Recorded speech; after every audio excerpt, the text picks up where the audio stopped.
I think the best way to describe it is just, it's everything coming into reality. It's like a dream come true to a certain extent, right? We've had this in the works for quite a while here at the university, and then me having that last year to really put things together and kind of plan it out in my head, but to actually be able to execute it and be working with the staff and the students every day. It's led to some long days, not gonna lie. It's been a lot of work on our end to make sure that everyone is up and running. The really unique thing about esports is that coming into this, a lot of our players have been players. They haven't necessarily been competitors, right? A lot of our coaches have been coached, or maybe they've been a part of a coaching environment, or maybe they've just played and ended up taking on something like a leadership role within their teams, but they may not have coached necessarily to this extent. So it's a lot of me working with the coaches to get them ready, to give our players what they need, and then also kind of getting our players attuned to what it means to compete and to be able to work with a team.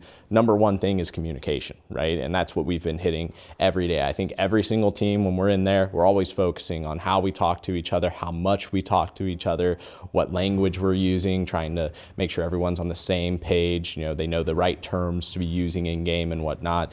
So it's been a lot of talks like that just to get us all in the competitive mindset. But I think that for us to really come out, have a tournament to start the school year with Riptide and taking our Smash team there and having awesome performances across our roster was a really electric dream come true.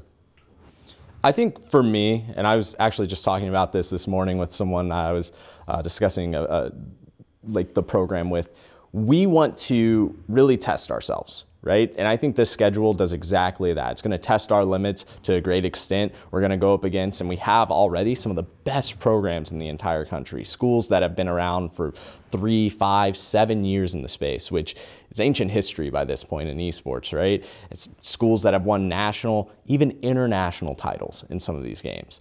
And to be able to have already that level of pedigree in our competition and to be getting it on such a regular basis, it's going to be a trial by fire. We're going to put ourselves through the crucible, and we're going to come out the better for it. And I think our players, they're going to get over that learning curve.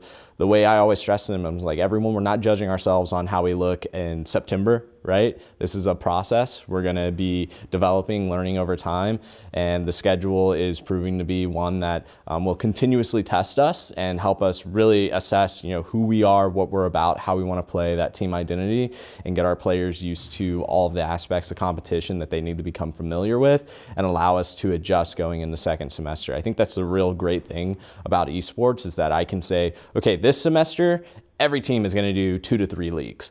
And then we see how that goes. I talk with my coaching staff, I talk with my students, and we say, okay, how beneficial was this actually for us?